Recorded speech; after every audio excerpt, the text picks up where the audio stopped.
अस्सलाम वालेकुम नाजरीन, आप देख रहे हैं प्रोग्राम न्यूज़ व्यूज़ और मैं हूं पलवश शाह महमूद। नाजरीन, पाकिस्तान तहरीक इंसाफ की जानिब से जलसे की कॉल तो दे दी गई है। हुकूमत की जानिब से क्या तैयारियां होने वाली हैं, जलसा कहां तक कैसे पहुंचेगा, इस हवाले से ताहाल नाजरीन को इस बात का इंतज़ार है कि हुकूमत की जानिब से क्या लाहे अमल अपनाए जाने के इम्कानात हैं।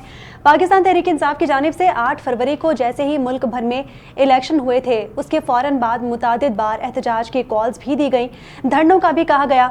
इस्लामाबाद वो ज़रूर पहुँचे और पहुँचने में कामयाब भी हुए, लेकिन इसके मुकाबले में अगर हम सिंध, पंजाब और बलूचिस्तान की बात करें तो वहाँ पर पाकिस्तान तहरीक इंसाफ हमें इस कदर एक्टिव नज़र नहीं आती और उनके खिलाफ हुकूमत की जानिब से वहाँ पर सख्त क्रैकडाउन भी किया गया।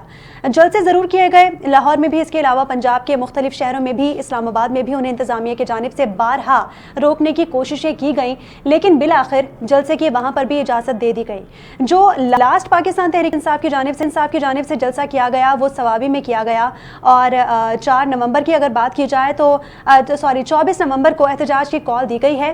इसके हवाले से क्या चल रहा है, राना सनाउल्लाह जो कि नून लीग के इस वक्त अहम और एक्टिव रहनुमा हैं, उनकी जानिब से एक निजी टीवी को रिसेंटली एक इंटरव्यू दिया गया। उस इंटरव्यू में ये कहा गया था कि बैकडोर पर वो महमूद खान अचकजई और मौलाना फजलुर रहमान और PTI से मुज़ाकरात चल रहे हैं। इसके साथ साथ अगर देखा जाए तो मौलाना फजलुर रहमान लंदन में मौजूद हैं और उनकी नवाज शरीफ से एक सियासी मुलाकात भी हुई। क्या होने जा रहा है पाकिस्तान की सियासत में? क्या पाकिस्तान तहरीक इंसाफ 24 नवंबर को इस्लामाबाद पहुंचने में कामयाब हो जाएगी या एक बार फिर उन पर सख्त क्रैकडाउन होने जा रहा है? इस तमाम तर सूरत हाल के ऊपर आज हम अपने प्रोग्राम में बात करने वाले हैं। हमारे साथ पाकिस्तान पीपल्स पार्टी से मौजूद हैं इकबाल सान साहब। बहुत शुक्रिया सर, आपने NTN न्यूज़ को वक्त दिया। आपसे जानना चाहेंगे, PTI की जानिब से जलसे की तैयारियां तो हो रही हैं, हुकूमत की अगर बात करें तो सिंध हुकूमत के क्या इंतजामात मुकम्मल हो चुके हैं? इस हवाले से जलसे को रोकने के हवाले से आप लोगों ने क्या इंतजामात किए हैं? जी बहुत शुक्रिया पलवशा, आपने प्रोग्राम में इनवाइट किया। देखिए, तहरीक इंसाफ जो है 2014 से लेकर आज तक इंतशार और एहतजाज की सियासत में मसरूफ है। जब वो गवर्नमेंट में थे तब भी वो एहतजाज करते थे, वो फ्लोर ऑफ द हाउस कौमी असम्बली से इस्तीफे दे दिया करते थे, पंजाब से इस्तीफे दे देते, KP गवर्नमेंट से इस्तीफे दे दिया करते थे। अच्छा, ये सवाल जो आपका है वो डी चौक के हवाले से है। अगर सूबा सिंध के हवाले से है तो मैं ये समझता हूँ कि सूबा सिंध में तहरीक इंसाफ के एहतजाज को रोकने के लिए हमें कुछ करने की जरूरत नहीं है, क्योंकि सूबा सिंध में तहरीक इंसाफ का कोई स्टेक नहीं है। तहरीक इंसाफ के पास सूबा सिंध में पॉलिटिकल वर्कर उस तरह अंदाज में नजर नहीं आते जिस तरह KP या पंजाब में थोड़े बहुत नजर आते हैं। इसी तरह अगर आप फेडरल की बात करें तो फेडरल के इंतजाम, फेडरल के कोई मुस्लिम लीग नून के कोई साथी होंगे तो वो जरूर बताएंगे। अगर आप मुझे तबसरा तजिया मुझसे लेते हैं तो मैं ये समझता हूँ कि तहरीक इंसाफ का जो है माजी में एहतजाज होते रहे, वो भी एहतजाज होगा और ख़त्म हो जाएगा और वो क्या कहते हैं, नशिस्तन और बर्खास्तन वाली बात हो जाएगी। मैं ये समझता हूँ कि तहरीक इंसाफ ने ये जो एहतजाज दिया है, इसकी कॉल जो दी है, इसको फाइनल कॉल के नाम पे दी है। तो सवाल तहरीक इंसाफ वालों से ये बनता है कि क्या आप इस एहतजाज के बाद कोई एहतजाज नहीं करेंगे, क्योंकि क्वार्टर फाइनल के बाद सेमीफाइनल होता है, सेमीफाइनल के बाद फाइनल होता है, तो फाइनल के बाद टूर्नामेंट खत्म हो जाता है। तो क्या इस एहतजाज के बाद इनका ये टूर्नामेंट खत्म हो जाएगा, या जिस तरह ये 2014 से इंतशारी सियासत कर रहे हैं उसी का तसलसल ये बरकरार रखेंगे?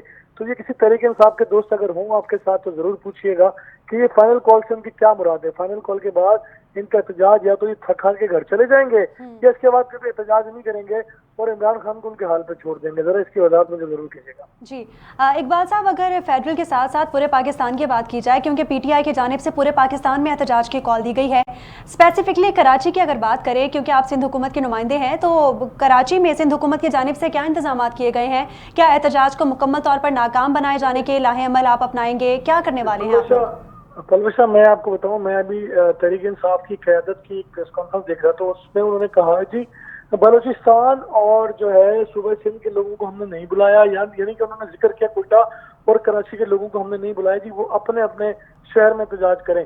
तो मेरा ख्याल है कि माजी में तहरीक इंसाफ के जो एहतजाज हुए हैं वो गुलिस्तान जोर की मरीन चौक पर, जहाँ ऑलरेडी पब्लिक का रश हमेशा रहता है, या 3 तलवार पर जहाँ ऑलरेडी ट्रैफिक का हुजूम रहता है, रश रहता है, शॉपिंग मॉल करीब में है, तो ये इनके टोकन एहतजाज वहाँ हुआ करते थे। 10-20 मिनट के बाद पुलिस के 2 मोबाइल आने के बाद वो खत्म हो जाते हैं।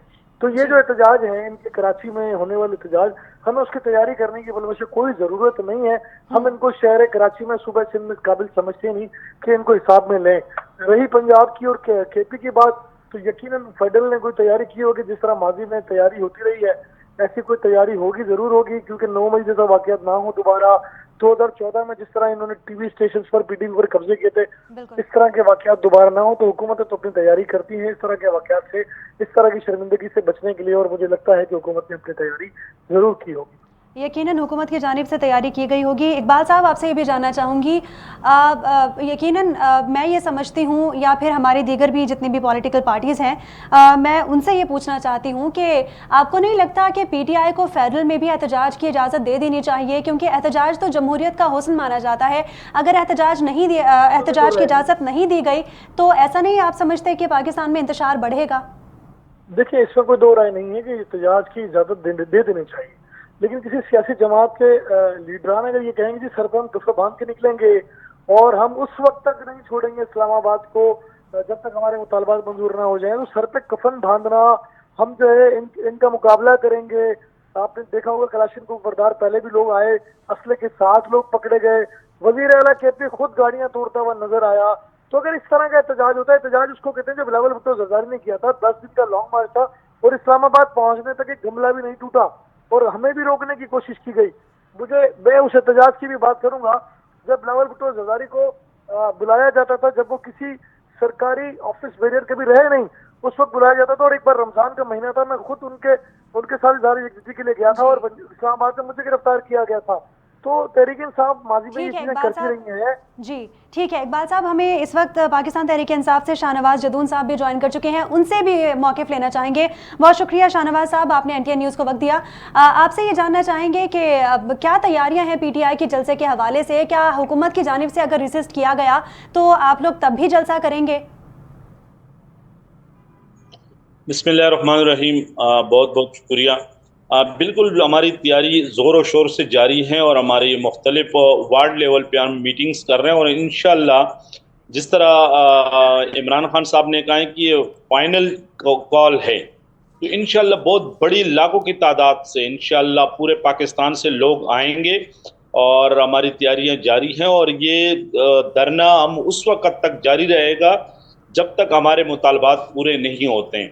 और सिंध से, बलूचिस्तान से, खैबर पख्तूनख्वा से, पंजाब से, पूरे पाकिस्तान से, यानी आज़ाद कश्मीर, बल्कि ओवरसीज़ पाकिस्तानी भी आ रहे हैं इसमें बड़ी तादाद में। तो इंशाअल्लाह बहुत तारीख़ में इस तरह कोई धरना नहीं हुआ होगा कि जो तहरीक-ए-इंसाफ करने जा रहे हैं, एक पुरअमन और पीसफुल धरना देने जा रहे हैं और हम उस वक़्त तक बैठे रहेंगे इस्लामाबाद में जब तक हमारे मुतालबात हल नहीं होते। शाहनवाज साहब, माजी की अगर धरनों की बात की जाए तो पुरअमन तहरीक-ए-इंसाफ की जानिब से धरने तो कम ही देखने में आए हैं। साथ ही साथ आपसे ये भी जानना चाहूँगी कि वज़ीर आला केपी अली अमीन गंडापुर साहब की जानिब से फ़ाइनल कॉल जलसे की दी गई है। उन्होंने कहा कि हम सर पे कफन बांध कर निकलेंगे। क्या इस बात से मुराद क्या था? क्या ये जलसे की फ़ाइनल कॉल है? इस सूरत में अगर इंतशार फैलता है मुल्क में तो उसका जिम्मेदार कौन होगा?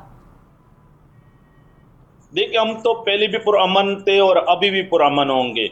पहले भी इन्होंने हम पे तशद्दुद किया, पहले भी इन्होंने हमारे हज़ारों वर्कर गिरफ्तार किए, शेलिंग की, यानी मोटरवे तक कूदवा दिया, सारे रोड ब्लॉक किए और अभी भी यही करेंगे ये लोग। मसलन ये कि ये 24 तारीख को हमारी धरने को कॉल है और ये इन गिरफ्तारियाँ ये 20 तारीख से शुरू कर देंगे, 19-20 तारीख से। लेकिन ज़ाहिर उसके लिए भी हमने मुतबादिल तैयारी की हुई है और हम तो पुरअमन तौर पर पहले भी हम जहां आप देख लें कि हम संगजानी में इन्होंने हमें जलसे की इजाज़त दी, हालांकि एक वीराना था, मतलब जंगल में हमें दी, लेकिन हम पुरअमन तौर पर हमने वहाँ जलसा किया और यहाँ भी हम जाएंगे, पुरअमन तौर पर जाएंगे। हमारे हाथ में जो ना सफ़ेद झंडे होंगे, बिल्कुल कोई वो नहीं। और ये हमें पता है कि हम पे तशद्दुद भी करेंगे, हम पे फायरिंग भी करेंगे, लेकिन हमारे सीने हाजिर हैं। ये कितने हमारे लोगों को मारेंगे। ठीक। अच्छा शाहनवाज साहब, आपसे ये भी जानना चाहूँगी कि हुकूमत की जानिब से मौक़िफ़ अपनाया जा रहा है धरने को लेके कि इजाज़त इसलिए नहीं दे रहे कि ताकि हमें डर है कि 9 मई को दोबारा रिपीट ना किया जाए, 9 मई जैसे वाक़यात को दोबारा फैलाया ना जाए, बढ़ावा ना दिया जाए। आप इस हवाले से क्या कहेंगे? आप समझते हैं कि आप लोगों का धरना इतना पुरअमन होगा कि 9 मई को रिपीट नहीं किया जाएगा? देखिए, बिल्कुल मैंने आपको कहा कि हमारा धरना एक पुरअमन धरना है और ये हमारा जमहूरी हक है। अपने मुतालबात मनवाने के लिए हमारा जमहूरी हक है और हमारे दौर में भी यानी मौलाना फजलुर रहमान साहब इस्लामाबाद आए, हमने कोई रोड बंद नहीं किया, हमने कोई गिरफ्तारियां नहीं की।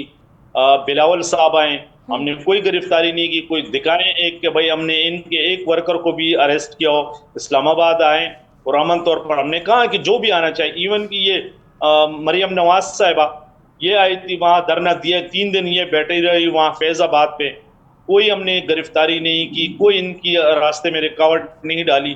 तो अभी भी हम भी पुरअमन तौर पर जाएंगे और हम हुकूमत से ये अपील करेंगे कि खुदारा हमें पुरअमन तौर पर हम आ रहे हैं और आप हमें हमारे रास्ते में रुकावट ना डाले।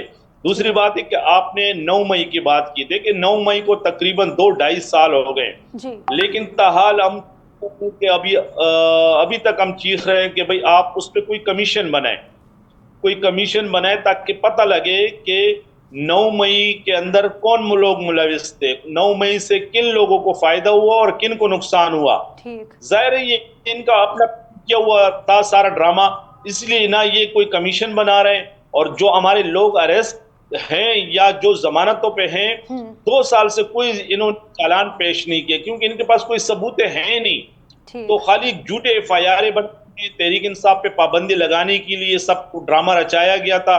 वो कहते कि 9 मई बहाना था और तहरीक इंसाफ निशाना था।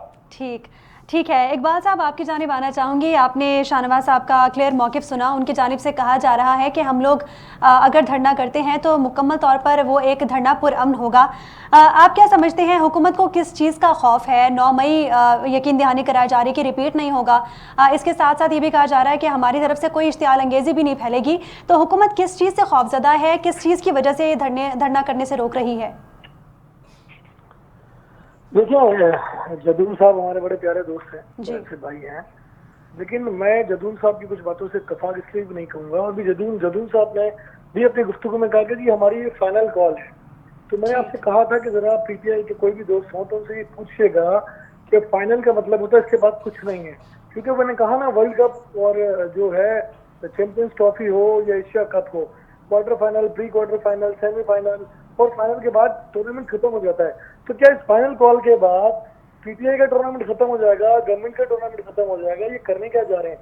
देखिए, माजी में तहरीक इंसाफ 126 दिन वहां रही और 126 दिन में इन्होंने कहा था कि जब वापस नहीं आएंगे जब तक हमारे मुतालबात पूरे नहीं हो जाते। तो अब आया कि फिर क्या ऐसा कुछ सिलसिला करने के लिए जा रहे हैं जिससे पूरे पाकिस्तान की जगह सही हो। देखिए, होता क्या है मैं आपको बताऊं। देखिए, किस तरह के मुजाहरे होते हैं। मुजाहरे पुराना फजलुर रहमान ने भी किए, मुजाहरे जो है पाकिस्तान पीपल्स पार्टी ने किए। इसी डी चौक पर पाकिस्तान पीपल्स पार्टी सुबह सिंध से कराची से एक लॉन्ग मार्च लेकर निकली थी और यहाँ आके हमारी क़यादत में डेडलाइन के बाद पाकिस्तान पीपल्स पार्टी और जो मुत्तहिद जो सियासी जमातें थी उस वक्त, उन्होंने अदम एतमाद की तहरीक का ऐलान किया डी चौक पर पहुंचकर और अपना जो मुजाहरा था या लॉन्ग मार्च था उससे इख्तिताम किया। लेकिन तहरीक इंसाफ के दोस्तों का पता चलता नहीं है कि ये 2014 में निकले तो इन्होंने सुप्रीम कोर्ट की दरवाजों पर शलवारें लटका दी। वो इनके जो सदर पाकिस्तान थे उसकी ऑडियो खान साहब के साथ मौजूद है, रिकॉर्ड पर मौजूद है, उसको डिनाई नहीं कर सकते।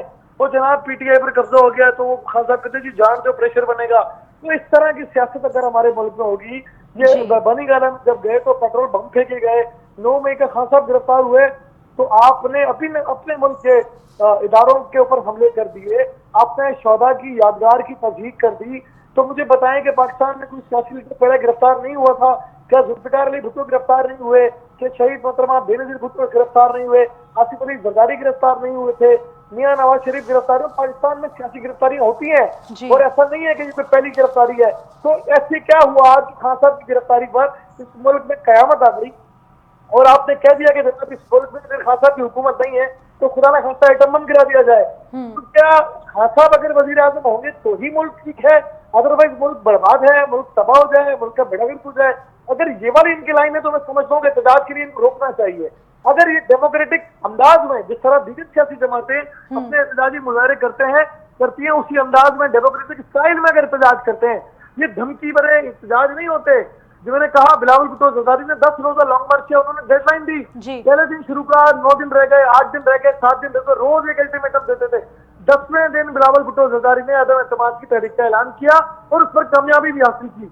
तो आया कि इनको पता होना चाहिए कि आप करने क्या जा रहे हो। इनको पता ही नहीं है कि हमने कर रहे। इन्होंने कहा कि जनाब सबको रिहाई अदालतें देंगी, इकबाल साहब आपसे ये भी जानना चाहती हूँ, मुस्तरद भी हो रही है जमानतें। ठीक ठीक, आपसे ये भी जानना चाहूंगी कि फवाद चौधरी ने भी आज इस हवाले से कहा कि अगर हुकूमत की जानिब से बानी पीटीआई से मुज़ाकरात कर लिए जाते हैं तो ये मामलात जितने भी हैं वो सारे हल हो सकते हैं। हुकूमत, ये जितने भी हमारी हुकूमत के नुमाइंदगान हैं, इनका मुज़ाकरात के हवाले से या फिर बैकडोर मुज़ाकरात जो हैं, जितने भी मामलात हैं, इसके हवाले से क्या मौक़िफ़ है? आप समझते हैं कि आप मुज़ाकरात करने जा रहे हैं बानी पीटीआई से? देखिए मेरी बहन, सियासी जमातें बातचीत पर बिलीव करती हैं, ठीक है, जो सियासी जमातें होती हैं वो बातचीत पर बिलीव करती हैं। ये मुज़ाकरात मौलाना फजलुर रहमान से करे थे, हमें इससे कोई नाराजगी नहीं करनी चाहिए। इन्होंने महमूद अशरफ नईम साहब को जिम्मेदारी दी, अच्छी बात है। इन्होंने इनकी लीडरशिप क्या थी जनाब, हमने हुकूमत से बात नहीं करनी, हमने एस्टेब्लिशमेंट से बात करनी है। तो फिर ये एस्टेब्लिशमेंट में लोगों का नाम बताएंगे, उन्हें बातचीत किससे करनी है, एस्टेब्लिशमेंट में किस रंग पर जाके बात करेंगे? कई आर्मी चीफ से बात करना चाहते हैं या DGI से बात करना चाहते हैं, ये बात किससे करना चाहते हैं? ये अपना मौक़िफ़ वाज़ेह नहीं करते, ये इनको पता ही नहीं है इन्होंने करना क्या है। अगर गवर्नमेंट से बात करनी है तो गवर्नमेंट तो कभी इनकार नहीं करती बातचीत के लिए। लेकिन चूंकि खान साहब कहते हैं और खान साहब से रुखसार कहते हैं, जनाब चूंकि मुस्लिम लीग नून और पीपल्स पार्टी से बात बनेगी नहीं। मौलाना फजलुर रहमान के लिए जिस तरीके से रवैया तहरीक इंसाफ और उसकी क़यादत ने अपनाया था, एंड ऑफ द डे इन्हें करना क्या पड़ा? इन्हें मौलाना फजलुर रहमान की तारीफों के कसीदे पढ़ने पड़ते हैं, लेकिन मौलाना ने आज तक नहीं कहा कि खान साहब बहुत अच्छे लीडर थे। लेकिन इनको कहना पड़ गया कि मौलाना बहुत ज़ीरक सियासतदान है। इसलिए वो कहते हैं सियासत बातचीत के जरिए आगे बढ़ा जाता है। बातचीत भी आपकी ख्वाहिश के मुताबिक नहीं होगी कि मैं अलिफ से करूंगा, बै से नहीं करूंगा, बे से करूंगा, जीन से नहीं करूंगा। तो अगर एस्टेब्लिशमेंट से बात करना चाहते हैं तो एस्टेब्लिशमेंट में इनको नाम देना पड़ेगा, किससे बात करना चाहते हैं, अपनी पिक्चर वाज़ेह करनी पड़ेगी ताकि दुनिया को पता चले। जिस तरह आप अमेरिका से आज़ादी की बात करते थे और फिर अमेरिका के झंडे अपने जलसों में लहराकर आपने साबित कर दिया कि आप इस कौम से झूठ बोल रहे थे। आपने साइफर लहराए तो आप क्या कह रहे थे? इय्याक नअबुदु व इय्याक नस्तईन, ला इलाहा इल्लल्लाह इंसान को आजाद कर देता है। और आजादियां डोनाल्ड ट्रंप से उम्मीद रखते हैं। तो खुदा के लिए इस मुल्क के लोगों को मजीद रुसवा और जलील न करे।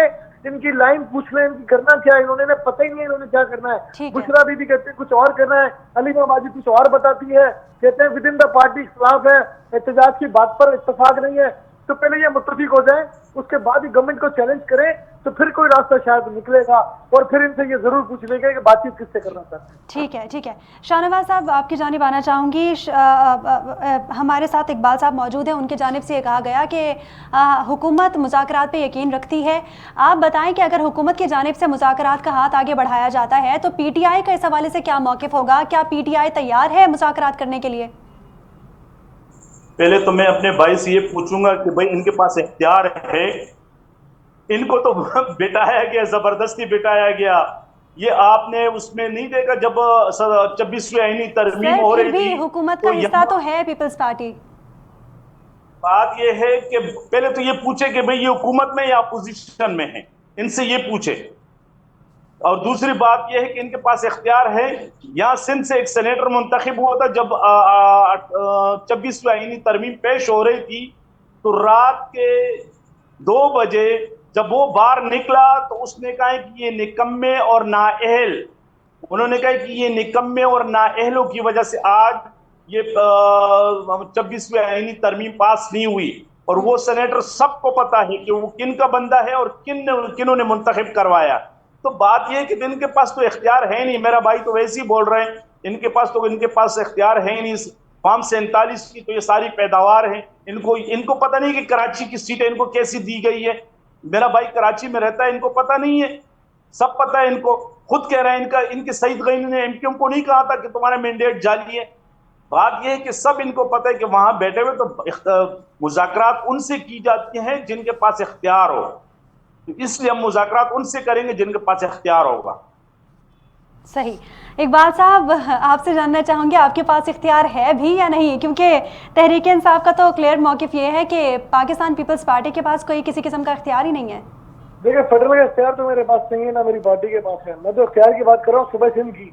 सूबा सिंध में अगर हमसे मुज़ाकरात करना चाहते हैं तो आ जाएं, बिस्मिल्लाह, हम तो कभी इनकार नहीं करते। बाकी इन्होंने एस्टेब्लिशमेंट से बात करनी है तो ये फेडरल से बात करें, फेडरल में किससे बात करना चाहते हैं। सूबा सिंध में भी इनका एहतजाज है, शहर कराची में भी एहतजाज करना चाहते हैं, तो हम कहते हैं आए बिस्मिल्लाह शहर कराची में एहतजाज करें। हमें पता है कि जब ये कल काउंसलर नहीं जीत पाए कराची से, कोई काउंसलर की सीट नहीं जीत पाए तो एहतजाज क्या करेंगे ये बेचारे। तो हमारे लिए तो ये बड़े मासूम हैं, बेचारे हैं, हम तो इनके लिए दुआ गो हैं, क्योंकि ये जो कुछ भी हो रहा है या नजर आ रहा है, इस पाकिस्तान पीपल्स पार्टी ने इसको 30-40 साल भुगता है। पीपल्स पार्टी के लिए नई बात नहीं है, इनके लिए ताज़ा ताज़ा मामला है, 1.5 साल हुआ है, बर्दाश्त करें। जी, इकबाल साहब, फिर कराची में आप लोग एहतजाज की इजाज़त देने जा रहे हैं, क्योंकि अलीमा खान जो हैं वो क्लियर मौक़िफ़ दे चुकी हैं कि कराची में हम एहतजाज करेंगे। आपकी जानिब से कराची में फिर एहतजाज की इजाज़त दी जाने वाली है? इनसे ये पूछें, फैसला अलीमा बाजी ने करना है, बुशरा बीबी ने करना है, इस पर इत्तफाक है नहीं है, क़यादत इस पर राजी है नहीं है, कि खान साहब के मैसेज का इंतजार हो रहा है, तो ये आखिर खड़े कहाँ हैं, इनको आज तक पता ही नहीं। कल 4-5 इनके रहनुमाओं की मैंने गुफ्तगू सुनी है, आप यकीन कीजिए सब डिफरेंट बात कर रहे हैं कि इनको पता ही नहीं कि हमने करना क्या है, कि डायरेक्शन किस तरफ है, और मैं कौन सी रेलगाड़ी में बैठना है, छुपा छुप करना है कि नहीं करना। तो कहने का मकसद ये है कि जब तक ये अपनी लाइन क्लियर नहीं करेंगे, जहाँ तक कराची में एहतजाज की बात है, तो हमें इनके एहतजाज की कोई फिक्र नहीं है। एहतजाज करें, लोगों को तकलीफ ना दें, शहर कराची के लोगों को डिस्टर्ब ना करें, एहतजाज करें जैसे जमात इस्लामी कर रही है एहतजाज। आज भी शहर फैसल के कोने पे जमात इस्लामी का 100-150 लोगों का एहतजाज हो रहा है। आप भी करें 100-200 लोगों के साथ एहतजाज। आप कोई कराची का ग्राउंड बता दें, नशर पार्क चले जाए, जिना ग्राउंड चले जाए, किसी सड़क पे चले जाए, किसी शॉपिंग मॉल के आगे एहतजाज करेंगे तो शॉपिंग करने वाले लोग तंग होंगे। इनसे मेरी गुजारिश होगी कि मिलेनियम पे एहतजाज ना करें, 3 तलवार के मौजूद शॉपिंग सेंटर्स के आगे तो एहतजाज ना करें, किसी पब्लिक ऐसी जगह पे जहाँ ऑलरेडी 200-400 लोग मौजूद होते हैं उसके अलावा कहीं एहतजाज करें, तो हमें भी तकलीफ नहीं होगी और कराची के लोगों को भी तकलीफ नहीं होगी। सही जी। शाहनवाज साहब, आपकी जानिब आना चाहूँगी, आपसे जानना चाहूँगी कि क्या इस बार एहतजाज जो होने जा रहा है पीटीआई का, उसमें इत्तेहाद नज़र आने वाला है हमें, या पीटीआई धड़ेबंदी का शिकार है? जैसा हमें इकबाल साहब कह रहे हैं कि अलीमा खान अलग मौक़िफ़ दे रही हैं जबकि बुशरा बीबी का अलग मौक़िफ़ है। देखिए, मौक़िफ़ एक का है जो कैदी नंबर 804 और जेल के अंदर बैठा हुआ है, जो पाकिस्तान के 25 करोड़ अवाम के दिलों पर राज कर रहा है। वही मौक़िफ़ उनका एक ही है और उन्हीं का चलता है। वो जो राय वो देता है वही जो चल रहा है। दूसरी बात है कि अभी मेरा भाई बोल रहा था, 6 महीने हो गए हमने एक जलसे के लिए अप्लाई किए कि मज़ार कायद पे जना ग्राउंड में हमें जलसे की इजाजत दी जाए। सिंध गवर्नमेंट नहीं दे रहे हैं, अपने आपको जमहूरी कहते हैं ना। अभी मेरा भाई बोल रहा था जना ग्राउंड पे बाकी पार्टियां जलसा कर रही है लेकिन हमें जलसे की इजाजत नहीं दे रहे हैं। हमने हाई कोर्ट में एप्लीकेशन लगाई हुई है। इनका अटॉर्नी जनरल हर तारीख पे कोई ना कोई बहाना कर लेते हैं। अगर ये जमहूरी है पीपल्स पार्टी और अपने आप को जमहूरी समझते हैं तो हमारा जमहूरी हक है जलसा करना। जना ग्राउंड में हमें इजाजत दें, 2 दिन के शॉर्ट नोटिस पे हमें दे के फिर हम कैसे भरते जना ग्राउंड को। सही। शाहनवाज साहब, आपसे ये जानना चाहूँगी कि अगर आप लोगों की जानिब से पुरअमन धरना दिया जाता है, जिस तरह आप कह रहे हैं कि पुरअमन, लेकिन अगर हुकूमत की बात की जाए तो उनको वो धरना कभी भी पुरअमन नहीं लगा, इंतशार फैलता हुआ या इश्तियाल अंगेज़ी फैलती हुई उनको नजर आई है हमेशा। आपकी जानिब से धरने में अगर हुकूमत की जानिब से रुकावटें खड़ी की जाती हैं या कारकुनान को गिरफ्तार किया जाता है या आपके मेन रहनुमाओं को गिरफ्तार किया जाता है, अगला लाहेमल क्या होगा? देखिए, बात यह कि उसके लिए हमारी कमेटी बनी है और हम सारी चीजें अभी डिस्क्लोज नहीं करना चाहते हैं। इंशाल्लाह वो हम उस वक्त, लेकिन हमारा धरना पुरअमन तौर पर होगा, हम पुरअमन तौर पर आएंगे, सफेद झंडे हमारे हाथ में होंगे और ये जितना भी हम पे तशद्दुद करे, लाठी चार्ज करे, गिरफ्तारियां करे, यानी इन्होंने तो इंतहा कर दी है। 2 साल में जो कुछ अभी भी तकरीबन कोई 5-6 हज़ार तहरीक इंसाफ के सियासी वर्कर जेलों के अंदर हैं। इतना जुल्म और बर्बरियत तो 75 सालों में नहीं हुआ। लेडी खवातीन अंदर हैं, यास्मीन राशिद साहिबा, और इसी तरह बहुत सी हमारी खवातीन अभी भी जेलों के अंदर हैं। तो बात यह है कि जो पीडीएम की गवर्नमेंट ने, यानी 2 नंबर गवर्नमेंट ने जो सियासी वर्करों पर जमीन तंग की हुई है, तो इसकी तो मिसाल ही नहीं मिल रही है। इन्होंने घरों पे चापे, लोगों को उठाना, अगर कोई नहीं मिलता तो उसके वालिद को, यानी तक 80-80, 90-90 साल के बुजुर्गों को उठा के ले जाते हैं। अगर कोई नहीं मिलता तो उनकी बहनों को उठा के ले जाते हैं, उनकी बच्चियों को उठा के ले जाते हैं। जुल्म की इंतहा कर दी इन्होंने। सही। इकबाल साहब, जिस तरह शाहनवाज साहब ने कहा कि बारहा जलसे की इजाज़त मांगने वो गए लेकिन जलसे की इजाज़त नहीं दी गई, अब मज़ार कायद पे तो दीगर सियासी जमातें जो हैं उनको भी जलसे की इजाज़त आसानी से दे दी गई थी माजी में, अगर देखा जाए तो आप लोग दे दें इजाज़त, क्या प्रॉब्लम है, क्यों इजाज़त नहीं दी जा रही? आपको पता है अभी कराची एयरपोर्ट से बाहर हमारे चाइनीज मेहमानों के ऊपर हमला हुआ, आपने देखा कोयटा के रेलवे स्टेशन पर हमला हुआ। इसके बावजूद भी सूरत हाल में जब पाकिस्तान अंदरूनी और बैरूनी खतरात का मुकाबला कर रहा है और तहरीक इंसाफ जो है वो सर पर कफन बांधने की तैयारी कर रही है। तो जहां पर इस तरह की सूरत हाल होगी, और मेरे भाई ने पता नहीं कहाँ पे एप्लीकेशन दी है, वो एप्लीकेशन जरूर मुझे सेंड कीजिएगा। मैं आला काम से बात करूंगा कि तहरीक इंसाफ को जलसे की इजाजत दे दी जाए। तो इतना बड़ा मसला नहीं है, तकरीरें कर लेना और जलसा खत्म हो जाता है। लेकिन खुदा के लिए इस सर पर कफन ना बांधे, ये खुदा के लिए नौजवानों को जलाओ गिराओ की तरफ लेके ना जाए।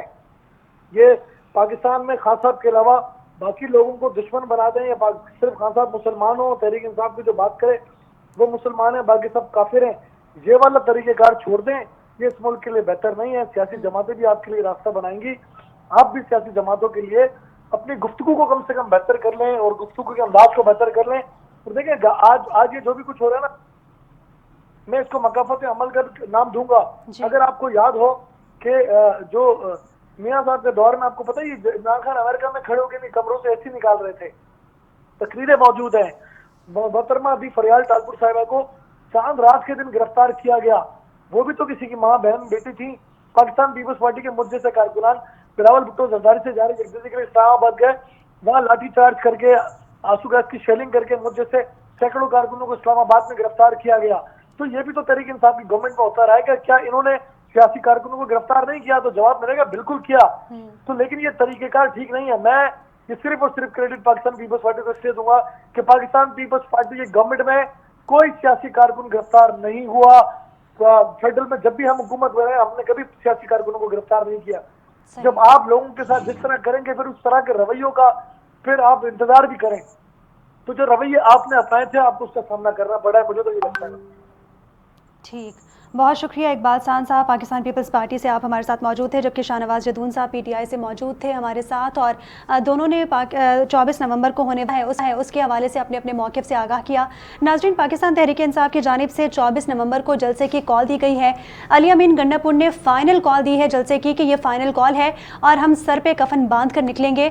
क्या होने जा रहा है पाकिस्तान में, क्या लाहे अमल हुकूमत की जानिब से अपनाया जाएगा, इस हवाले से भी प्रोग्राम में गुफ्तगू का सिलसिला जारी रहेगा। वक्त हुआ है एक ब्रेक का।